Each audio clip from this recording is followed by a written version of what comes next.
Lembrador do corredor, pelo investimento, se aproximando aqui da linha de chegada. Agora, chegamos aos 35 minutos de competição.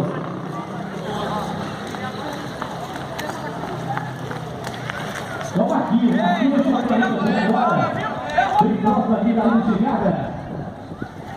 O engenheiro Marquinhos. Ele cai final. Se preparando agora e passando pela linha de chegada. Marquinhos. Valeu, Marquinhos. Está bronzeado. Marquinhos está perto, chegando, ele está aproximando aqui da linha de chegada.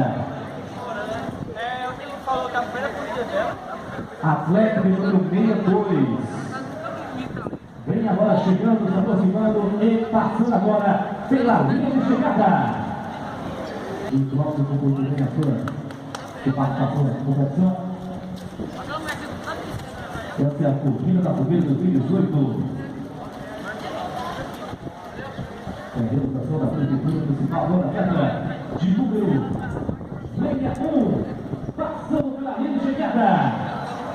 Para a atleta do número 46. Vem agora chegando, se aproximando da linha de chegada. Passou mais no bloco. Mais atleta. Atleta está aproximando, chegando agora. O próximo concluir a competição de 9 quilômetros. E agora cruzando a primeira linha de chegada, o número 151. Vamos atrás, o atleta número 30 também agora, para quem final. Chegando agora. Se aproximando e passando pela linha de